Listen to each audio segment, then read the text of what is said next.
Good morning, everyone. Just waiting a minute till some people show up here.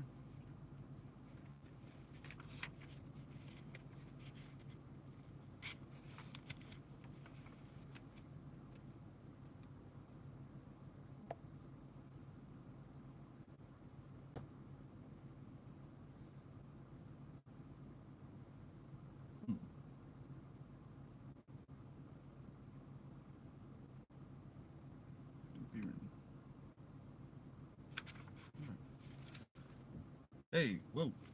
Looked up, there was 10 people here. So I am... Wow. That didn't take long. Lost connection there. There was a guy walking across the street.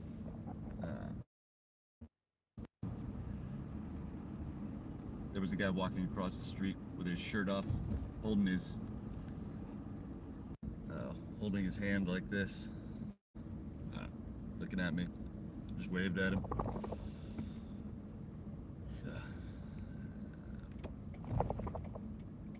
Anyway, on my way to my visit with my probation officer.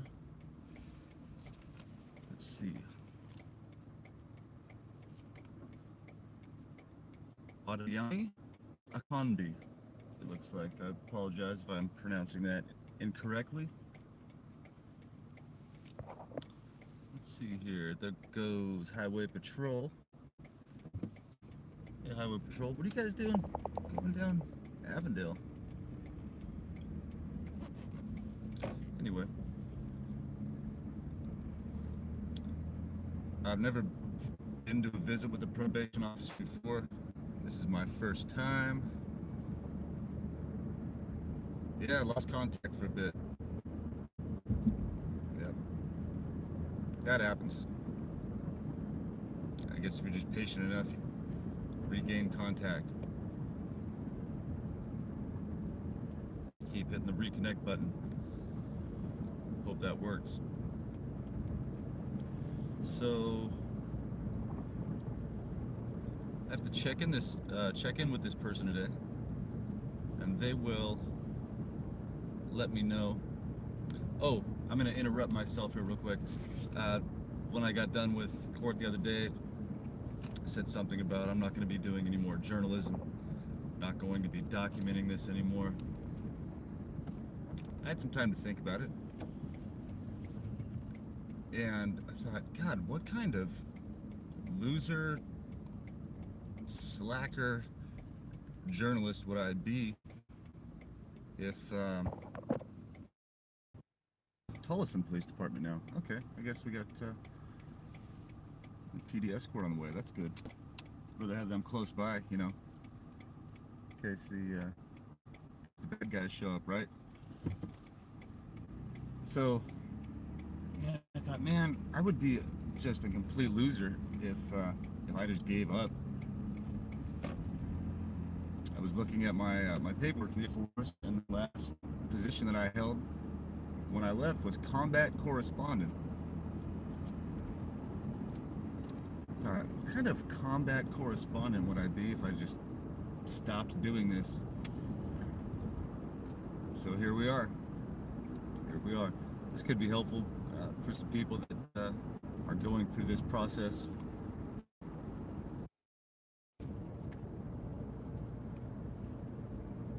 So, why not? Now I've got to check in. I keep flipping this around. Quite a few professional services vehicles around today. Let's see, it's the first. There have been a lot of reports of potential terrorist attacks on July 4th. So these guys are probably going to be out and about, keeping an eye on things, making sure that nobody's out planning anything for the 4th, other than celebrating our independence.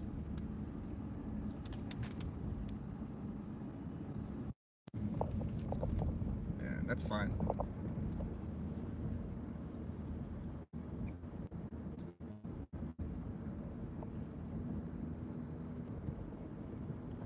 So, but yeah, I have to go to this probation office today. I don't even know if I'm going the right direction here. I know I've got the address, but I've got till 5 o'clock to get there. It's 10 here in Avondale, Arizona.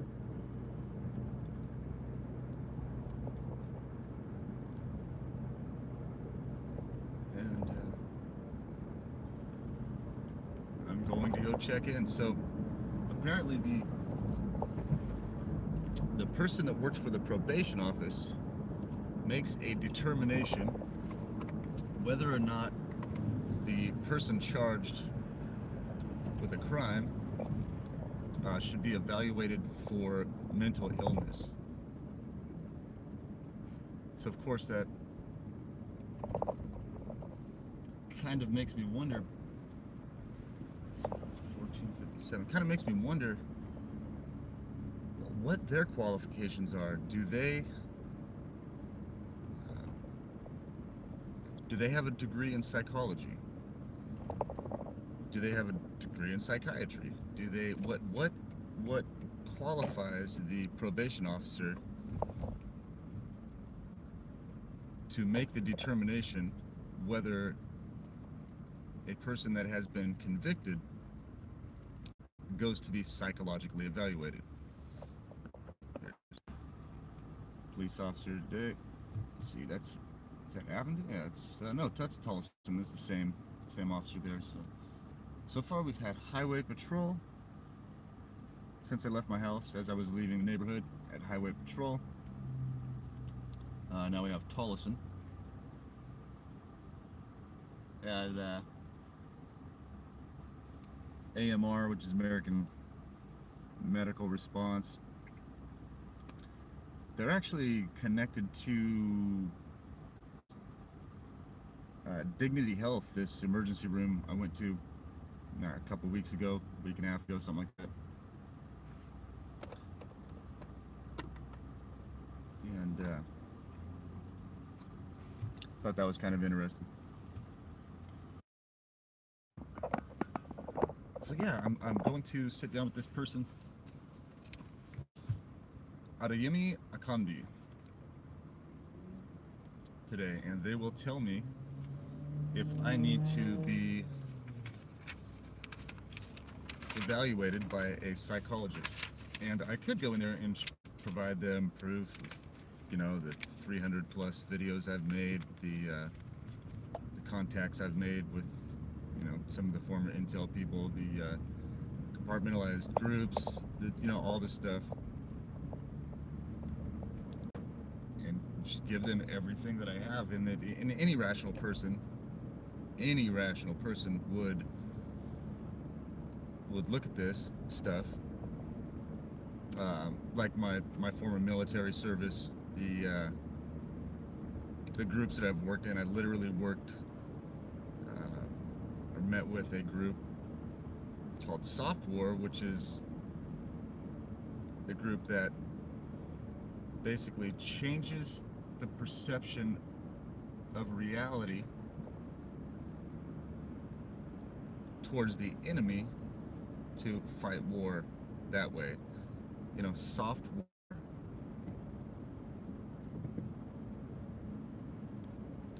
That would be a different way of saying non-touch torture or no-touch torture.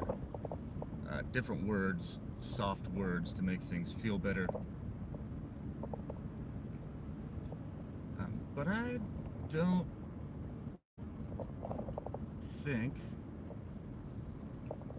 that they would want to take the time to look through all that stuff. So I'm just going to go sit down, have a conversation, answer the questions they have for me, and just, do the dance, right? Let's see, 13740. I'm looking for, this place is 10420. 420. That was the address of my art studio in Norman, Oklahoma.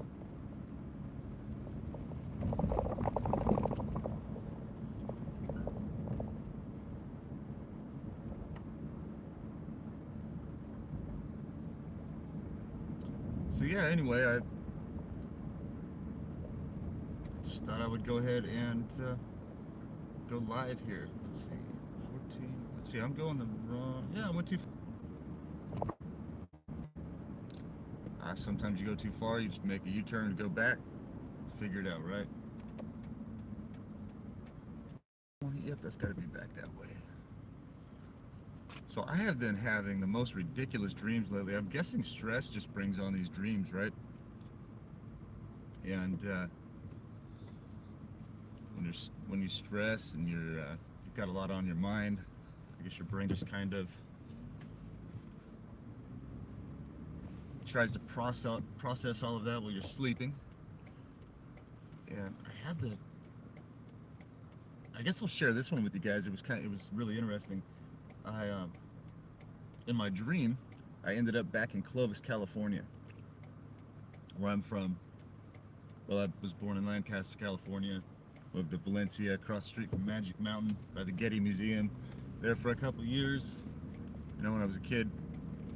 And then we ended up on the west side of Fresno for a little bit, living with my aunt and uncle. And then moved to Clovis eventually. I graduated from Clovis High School. Anyway, I had this dream and I ended up back in Clovis, California. And Clovis is kind of a small town connected to Fresno.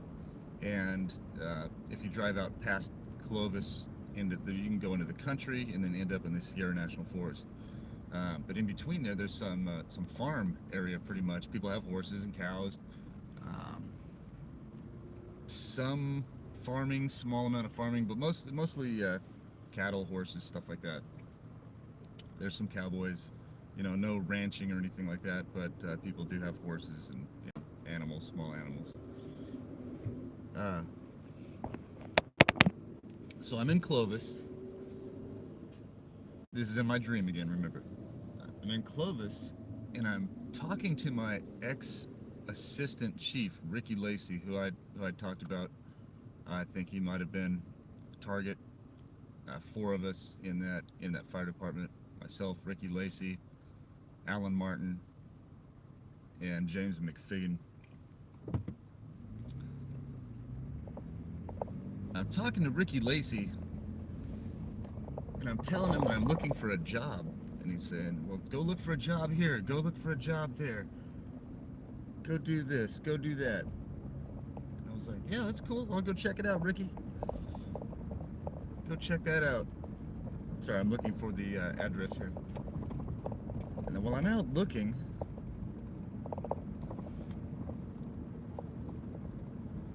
I run into Jordan Sather.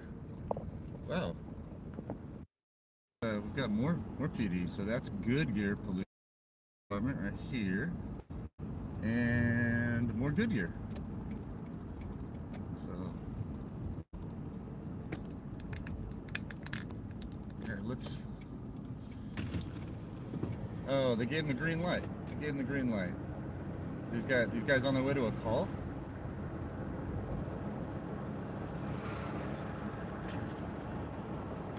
I do know that the speed limit here is like 40 miles an hour, and these guys are hauling ass. What are you guys doing? Settle down. You going to a call? Maybe should we do some journal? Whoa, jeez.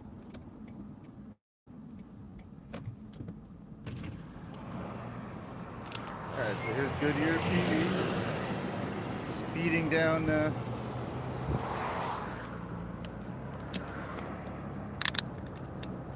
Van Buren. I should really settle down.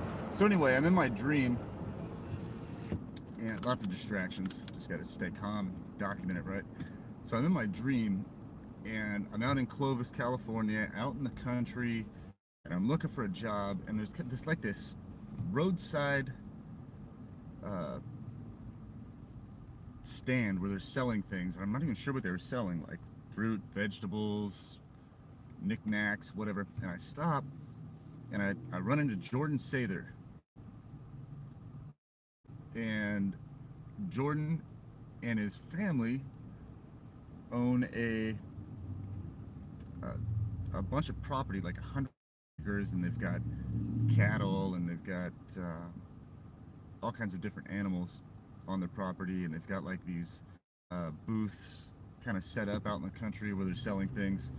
And I, Jordan, now this is my dream again. Remember, whoever's logging in, this is just a dream, and start talking with Jordan, start working with him. He's like, hey, let's go do this. We've got to make these deliveries to these different places, and we're going to one of the like the shacks, the roadside stores where his family's working, like his mom or aunt and uncle or somebody working in there. And we go in and we're talking to them, and I'm just like, wow, okay, interesting how that works in a dream. You're out looking for a job. Next thing you know, you're working with Jordan Sather on a farm, delivering things to shack. And we get to one of the places, and it's right off the side of the road.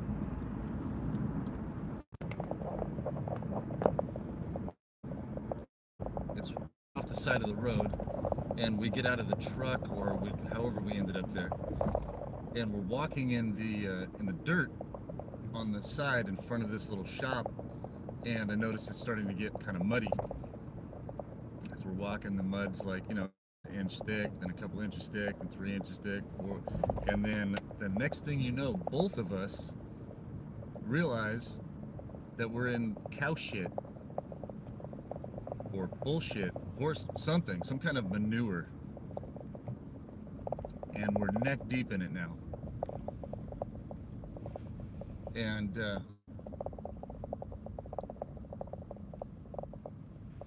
we sink all the way down to where I feel flat bottom, feel the hard ground underneath my feet. And it didn't phase either one of us. We just kept pushing through, and then all of a sudden this this thing appeared in my hand. It was like a kind of staff, a rod, uh, like one of those squeegees you wipe windows clean with. It was like something like that. And even though we were neck deep in this shit, we just kept pushing forward and used those little things and pushed it aside and walked right through it, and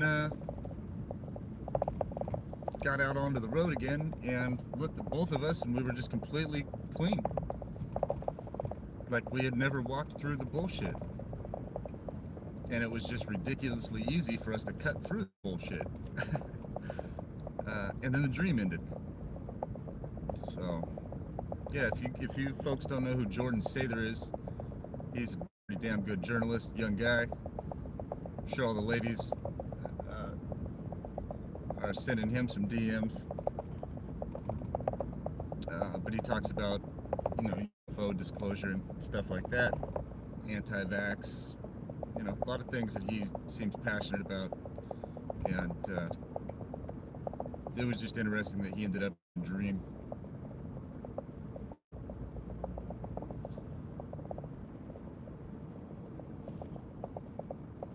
Okay, so yeah, I had taken a left. I was going down Avondale. I'd taken a left when I should have taken a right. So long here.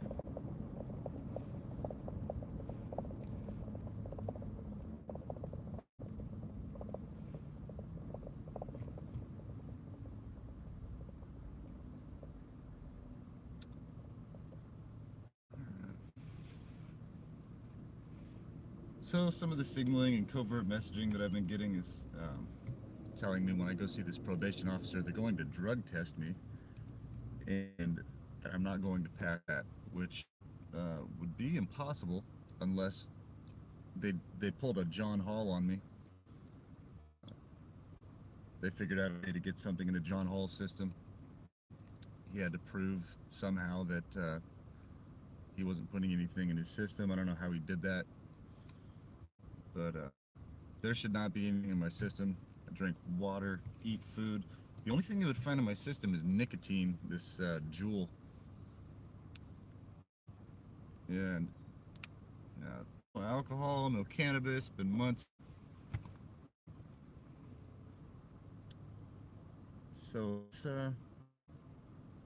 should be beyond the shadow of a doubt. Nothing in my system. We'll see. I talk about stuff. Some people might call it projecting. I call it documenting for posterity. That's it.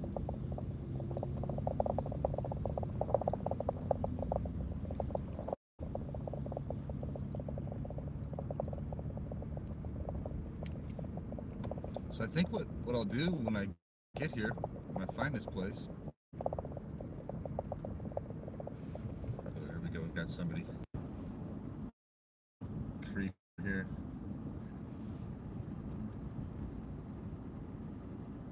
Just and if they ask me not to record, I'll shut it off.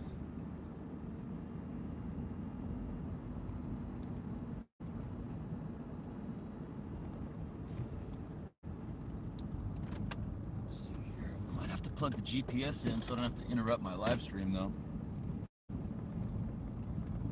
1100 was found here.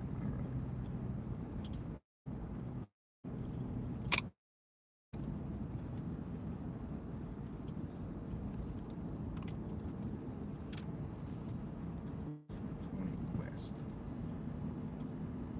Huh.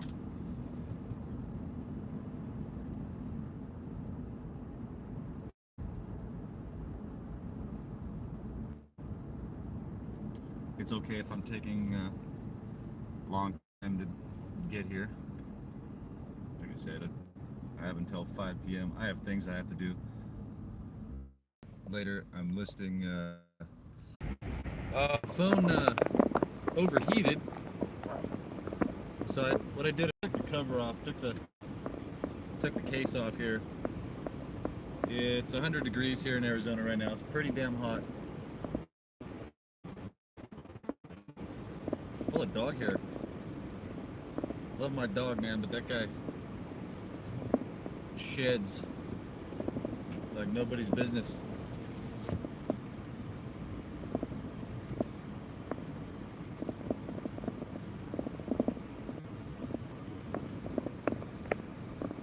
Who's calling me babe? Babe. Or are you calling somebody else babe?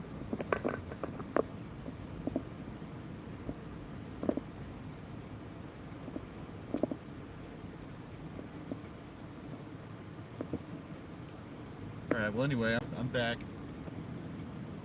Guess who's back? Guess who's back? Guess who's back? Guess who's back? Do do do do do do.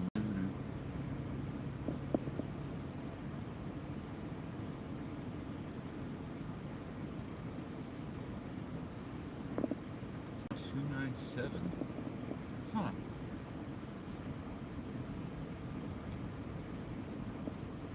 This place.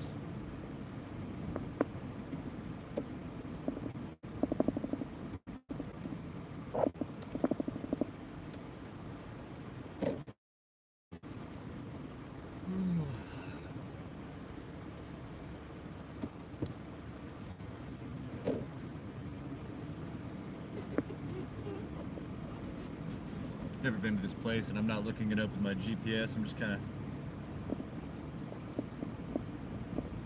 using my internal compass.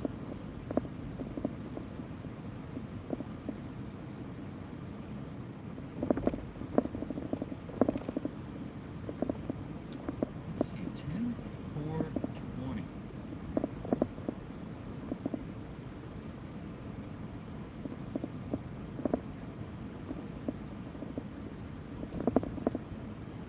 Even numbers on this side. Oh, right there. Right there, okay. Here we go. Regional Court Center.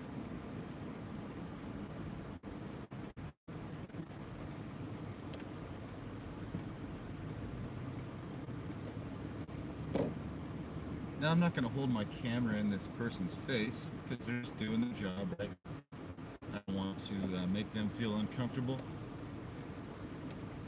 They're going to be my probation officer. I don't want to start this off on a bad note, so I'll probably just put this in my pocket.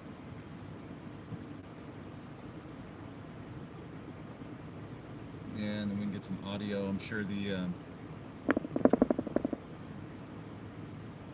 feed will get interrupted while I'm in there, but whatever. Let's see here. Maybe I'll park out here.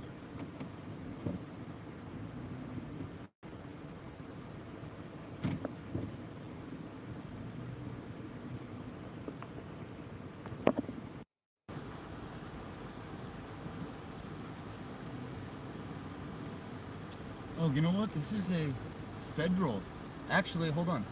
This is a federal building, and I believe that it would be breaking the law if I was recording inside federal property. So, you know what? I don't think I should do that.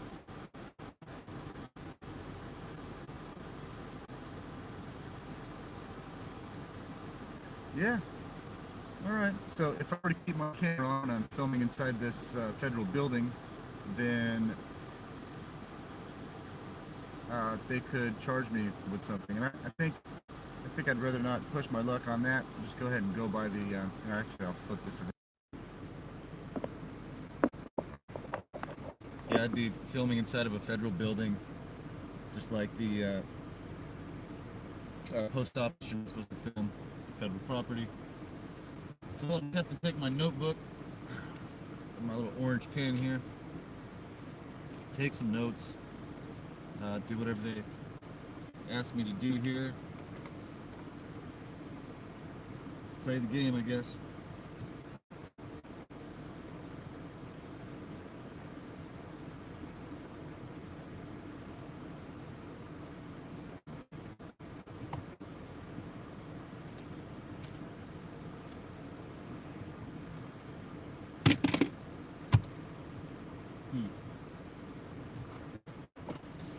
All right, well, you have to call audibles every now and then, you know, like good quarterback on a football team. See different types of defense and know that your play is about to get busted. So you have to call audible. Blue 42, red 42, whatever. Change the play up and go from there.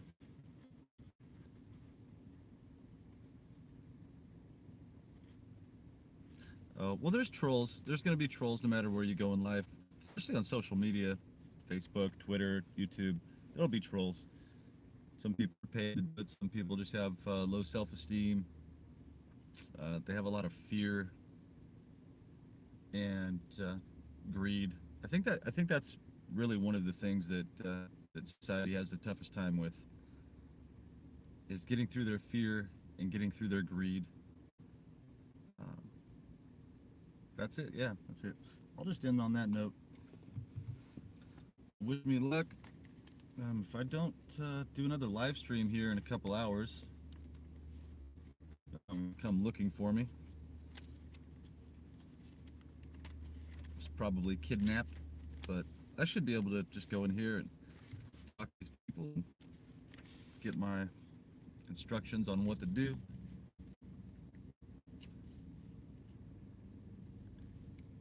And go from there. See what happens.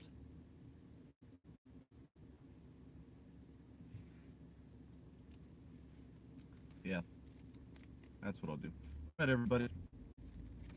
Have a great day. Oh, here, last thing. This has nothing to do with me. Well, yeah, it does. I'm about $40,000 deep in taxes that I owe. God, speaking of, this place is beautiful. Looks like some people have been paying their taxes. But watched a video yesterday saying that Trump is in the process of ending the Fed, the Federal Reserve, and stopping federal taxes for everyone. So could you imagine that? Could you imagine that if no one had to pay federal taxes anymore? They were talking about to get everybody to understand how it works. your paycheck you get every week, 2 weeks, month, whatever, whenever you get paid, the tax automatically come out, and then you just get um, that taken out of your check, and you don't really have to make that payment. So what they're going to do is change it to where uh, you actually have to write a check. You have to make that payment. So say you make $500, $600 a week, you have to make that $150 payment every week, or that $300 payment every 2 weeks, or 600 to, like $1,000 a month payment. You have to actually write that check out or manually make that payment. People would start to feel that, like I have in the past. I wrote out a check for $16,000. It was the last check that I wrote to the IRS, and that stung because it's a lot of money to have to write a check for when you don't make that much money. And then if you don't do it quarterly, you get behind, and just just add that, and then pretty soon you're like, oh man, I can't do anything here. I'm stuck. But, all right, well, I'm glad that 30, 40 people showed up to hear this. Like I said, if you don't hear from me in a few hours, send out the search party.